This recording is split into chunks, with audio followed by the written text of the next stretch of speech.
Chairman Lopes, Chairman Parker, ranking members Harding and Callahan, and esteemed members of the Environment Committee. First of all, I want to thank you for raising Senate Bill 316, an act concerning the testing of soils at certain solar facilities.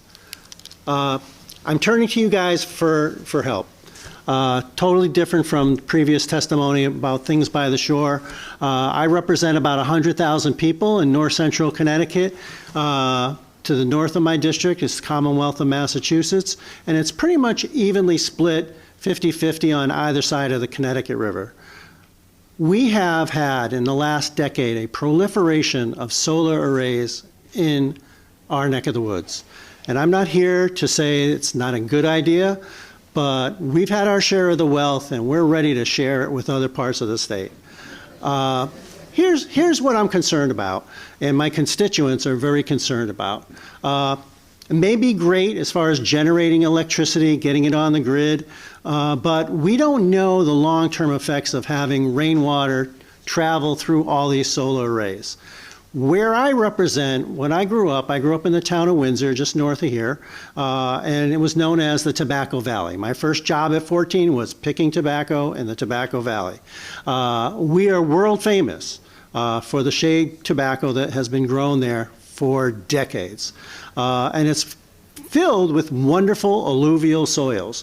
If you talk to environmentalists throughout the state of Connecticut, you can't do a lot of things in my neck of the woods because people will rush in and say, you got to protect the soil. But no one rushes in when it comes to the solar arrays.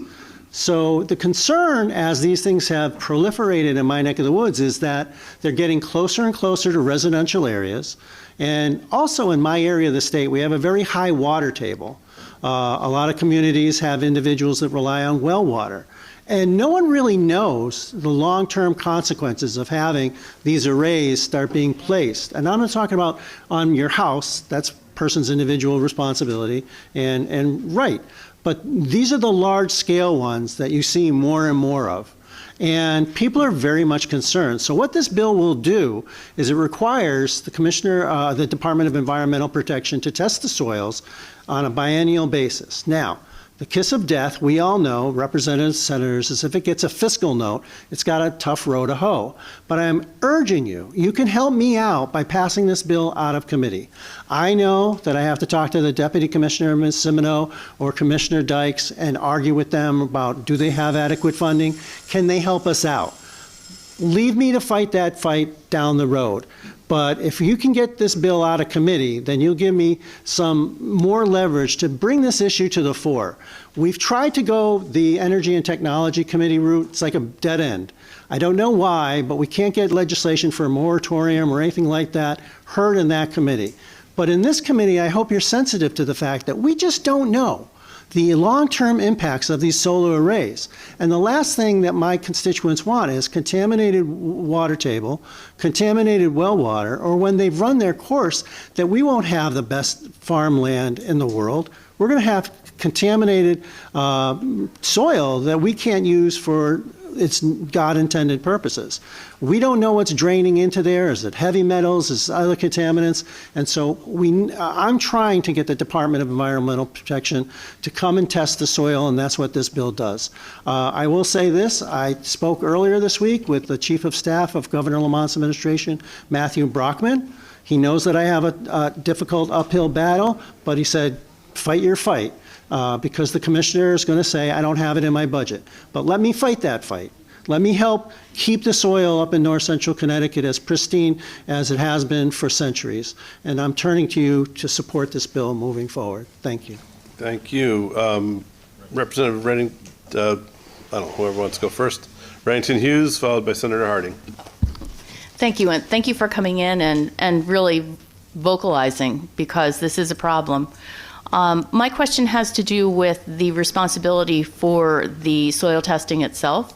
Would you be averse to having that placed on the company that is producing the solar fields rather than the state? No, and actually, as I was contemplating my testimony this afternoon, that's a great question. I said, you know, this would be a great prerequisite for developers of these solar arrays to say, all right, if you think this is so great, then as part of getting the permission to do this, you would have to commit to the biennial testing. I think that would be fabulous. The problem is I don't think that that could be retroactive now that they're set, the ones that are already set up. That's a little, I'd have to work that out legislatively as far as how that could be done contractually. But yes, I think that would be a definitely great solution. Part of the, and if you're familiar with this, part of the dilemma that my communities face is they don't have any power in this fight. We've tried to get bills forward for a moratorium. They don't go anywhere because this is an issue that is now goes to the siting council. We've tried to get siting council hearings in our towns. That's like pulling teeth. But even with that, once the siting council gives it the green light, the townspeople have no power whatsoever.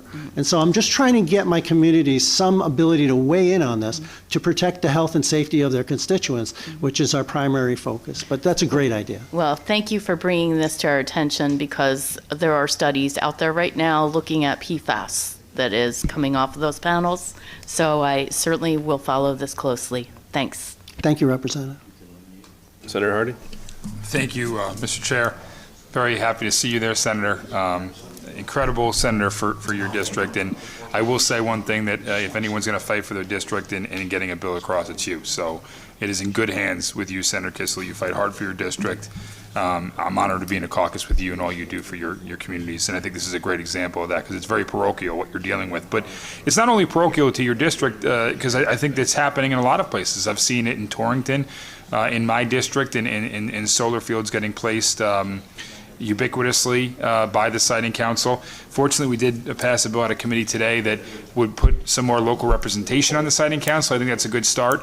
But I appreciate your approach to testing the soil because I think there's a lot of unknowns, particularly as it relates to potential contamination and what your constituents may have to be tackling with all the placements of the solar fields. I mean, so could you just tell us a little more about some of your conversations that you've had with constituents that kind of has brought this to the forefront in your fight to protect them here?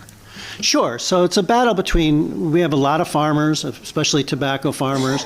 Some of them, the families have decided to sell their land. And of course, do we want, the fulfillment centers, the giant warehouses, which you can see one of the most giant warehouses for Amazon on what's near the Bradley connector. That used to be tobacco land.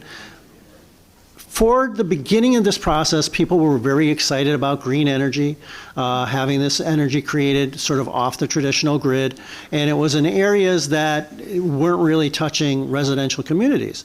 As time has marched on, though, we've seen the proliferation of these solar arrays getting closer and closer now, and most recently in Enfield, bumping up against a residential neighborhood, where the people adamantly said, it's too close to us. We don't know what the risks are here. They're also a little bit noisy during storms, but that is just part of it. Part of it is now they're encroaching into areas where people live and work and they have children. And we don't know the environmental consequences of this proliferation. That's a big fact. The other thing is this. We really value the soil that we have. It's highly desirable. That's why there's so many farms in our neck of the woods. That's why the land has all been cleared and flattened. That's why the developers are probably zoomed in on us, because we have the perfect place to nestle these solar arrays.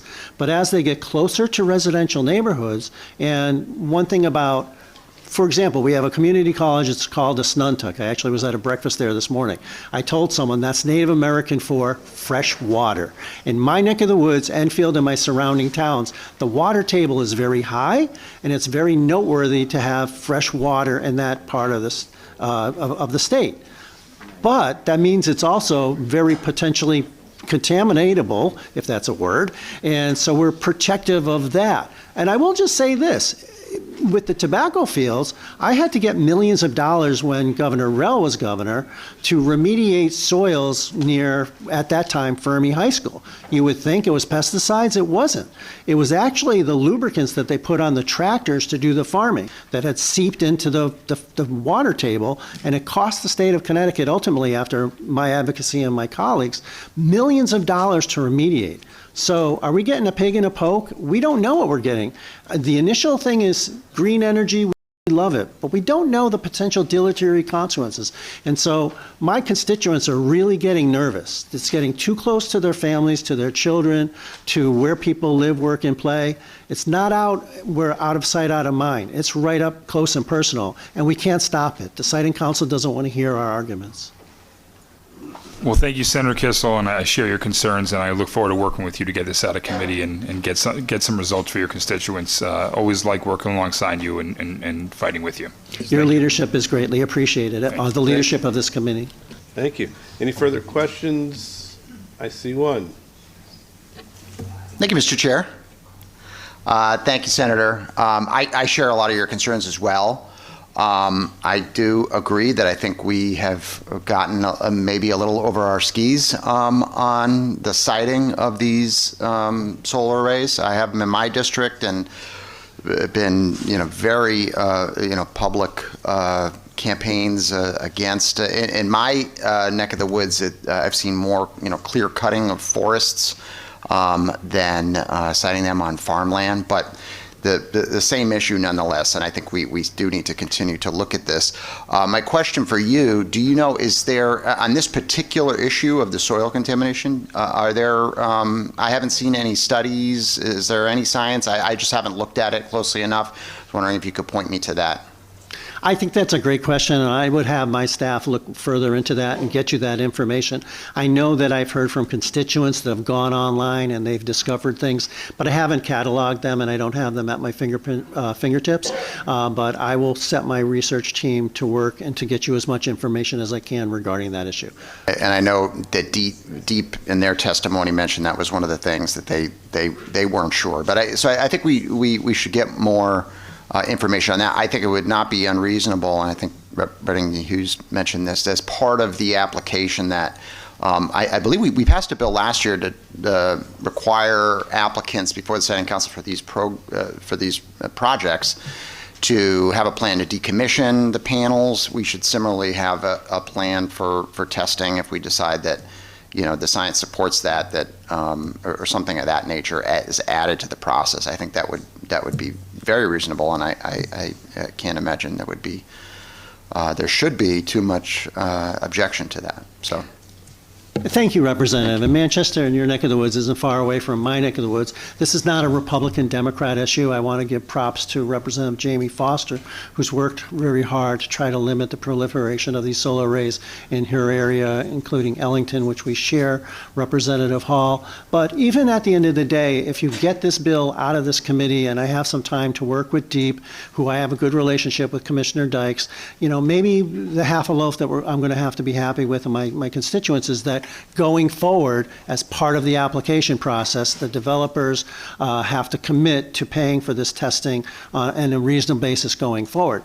That might even be better than nothing, because if that comes up, that there's some issues to be concerned with, then we as a legislature can always circle back and say, what are we going to do with the ones that have already been built? So I'm looking for solutions going forward. It would be great if I could wave a magic wand and take care of everything that's already been built, but I love the idea of trying to have some responsibility where it's deserved. And of course, I'm very sensitive to the fact that we don't have buckets of money as a legislature, and it's always a fight for tax dollars. But thank you so much. Thank you. Any further questions? Seeing none, thank you very much, Senator. Thank you very much. No problem. We're going to go a little off script.